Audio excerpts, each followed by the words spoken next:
অভ্যুত্থানের জন্য যে সকল শহীদ হয়েছে তাদেরকে তাদের প্রতি শ্রদ্ধা জানাচ্ছি, তাদের আত্মার মাগফিরাত কামনা করছি। শিশু থেকে কর্মজীবী অনেক শিক্ষার্থী অনেক প্রাণের বিনিময়ে আমাদের এই নতুন বাংলাদেশ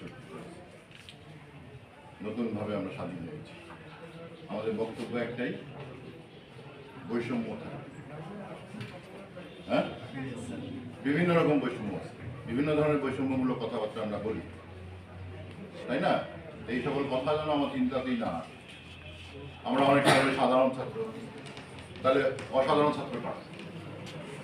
হ্যাঁ, আমরা বলি মেধাবী ছাত্র, তাহলে মেধাহীন কারা?